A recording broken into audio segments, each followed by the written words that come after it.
How has that changed things? What have you observed?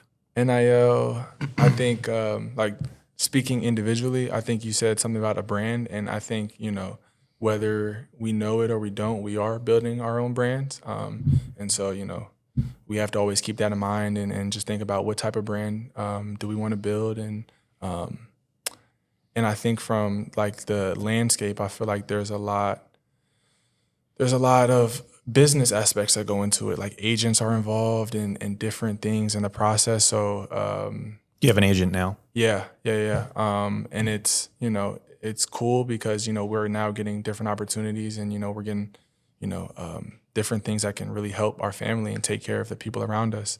But it is kind of has a business aspect to it that I can say when I first came into college, it didn't feel as much as a business, even though the NCAA has always been a multi-billion-dollar business, but it definitely has changed with NIL. Does it feel like college is more business oriented for guys like you who are playing D1 versus, the academic aspect of college? Is it almost like, I guess from the outside looking in, it seems like it's the minor leagues for professional sports, and kind of the schooling piece of it is maybe secondary or supplemental to what is sort of the primary ambition, which is obviously to go pro. Would you say that that's accurate? I would say that is a pretty accurate description. I feel like, especially right now in college sports, like the main topic is NIL.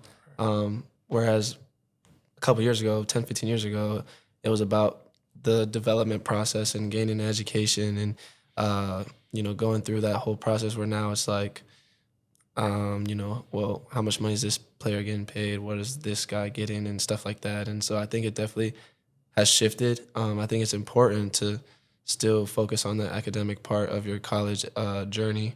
But I do think that the mindset has shifted like as a whole for college sports. Is that tough for you guys to see other guys that you've played with and, maybe they get more money than you, or this one gets less money than you? And, is there like this inherent competition over the dollars? What is that like? What's that experience like? For me personally, I wouldn't say so.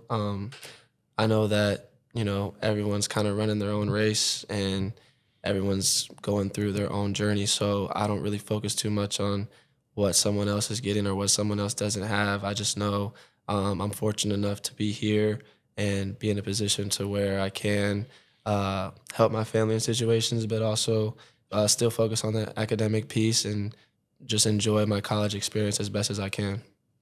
Yeah, I think for me, I don't look at it from a competitive standpoint of like who's making money in comparison, but I think for having a lot of like high level friends who play at the major sports level, it's just really cool to see. I feel like them get rewarded for how much hard work they've put in. And I know a good amount of people who have done some really cool things for them and their family, like with the NIL money that they're receiving. So like to hear these stories and to hear that, the NIL isn't necessarily a competitive thing, but more so just sometimes a sense of relief for some kids, because it can really, like this NIL money can really change like their situation that they're in. So. Yeah, total game changer, especially for the vast majority of athletes who don't go pro. This is at least, a window of time where they can earn some really life-changing money.